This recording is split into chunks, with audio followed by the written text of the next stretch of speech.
Meta has reached a settlement with dozens of states to resolve a landmark teen and child safety case against the tech giant. 29 state attorneys general filed a joint lawsuit against the company, accusing it of intentionally designing addictive and harmful social media platforms for children and teens. Meta is agreeing to pay more than $17 billion in penalties to end the multi-state legal battle. And to put that in perspective, Meta's total stock value is worth more than $1.3 trillion. So $17 billion is roughly 1% of that valuation. And additionally, Meta's second quarter earnings came in at nearly $61 billion, with more than $18 billion in profit. That quarterly profit alone is more than they will need to pay off over the next decade. And let's bring in CNET reporter Katelyn Chedraoui. Katelyn, good to have you on to break this down for us. So we just went through some of those numbers, as you heard. Does that move the needle at all for Meta? You know, Meta is one of the richest companies in the world. So when we talk about lawsuits and penalties and payments, we are always talking in the billions with a B. So we are always talking about a lot.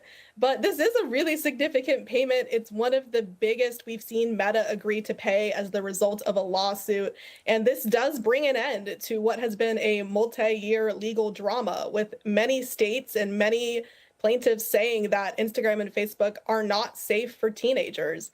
And in addition to all of this money that Meta will be paying to 47 US states, they're also committing to make significant changes to their platforms. So if the money isn't enough for you, that's not the only thing that's happening. You know, one of the interesting things here, Katelyn, is that Meta didn't exactly admit to any wrongdoing. But does a settlement suggest it's admitting some sort of fault and its practices did, in fact, aim to make its platforms addictive for kids? And besides the fine, what is being done to address these concerns? Can you dig into that?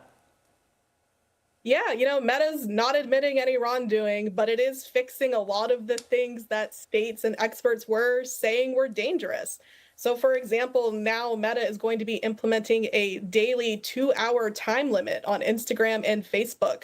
So once teens have scrolled 2 hours, they won't be allowed to scroll anymore. They also are going to be blocked from using the platforms from midnight to 6 a.m. and have their notifications muted during school hours. So these are very significant changes that Meta has not done before, you know, encouraging teens not to use their platform. So there is some acknowledgement implicit there that the way that the teens are using Instagram and Facebook now are maybe not the best way.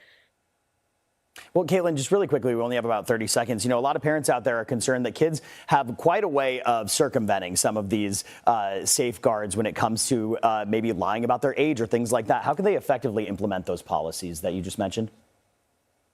Yeah, that is certainly going to be a challenge for Meta going forward.